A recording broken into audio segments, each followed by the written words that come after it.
Éloge de la solitude ou tétraplégie relationnelle? Je vois énormément de publications actuellement qui font l'apologie de la solitude.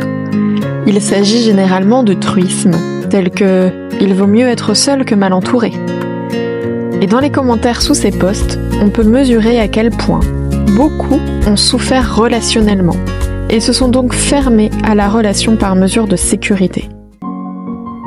Il n'y a rien de plus triste. L'humain n'est pas fait pour vivre seul. Nous sommes des êtres relationnels. Nous avons besoin d'être entourés, d'avoir une tribu de personnes sur qui compter. L'ego peut rationaliser votre besoin d'être seul par des tas de justifications plus ou moins convaincantes. Et c'est un vrai danger, car vous risquez d'y croire. Je sais que beaucoup d'hypersensibles s'isolent, car voir du monde les épuise physiquement. Mais ce n'est pas une bonne solution.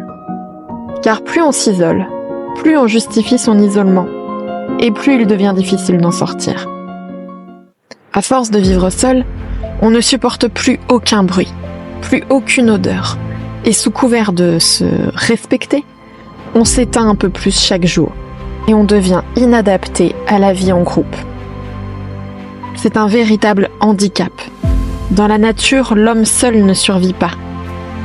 Nous avons besoin les uns des autres. Il va donc de soi qu'être seul est préférable à être mal entouré.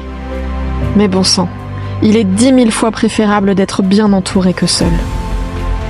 Être bien entouré, c'est avoir un entourage sain, soutenant et respectueux. Des personnes qui sauront respecter vos besoins de temps seuls, mais qui sauront être là pour vous en cas de besoin. Et aussi se réjouir pour vous quand vous êtes heureux. Avoir un entourage sain, cela ne veut pas dire être tout le temps d'accord sur tout, mais savoir se respecter dans la différence. Avoir un entourage sain, c'est aussi savoir se prendre en charge émotionnellement, et ne pas reporter ses émotions sur l'autre, quand celui-ci n'est qu'un déclencheur de notre état émotionnel intérieur.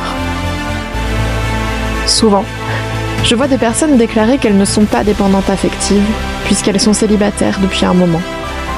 C'est une grossière erreur de croire cela. Généralement, la dépendance affective est transférée sur les enfants, les animaux ou les amis. On attend beaucoup des autres en tant qu'amis, surtout quand on est dépendant affectif, et qu'au lieu de régler cela, nous transférons nos enjeux affectifs et émotionnels. Alors il est évidemment important de savoir bien s'entourer, mais il faut être honnête et se demander si nous-mêmes, nous sommes un entourage sain et soutenant pour les autres.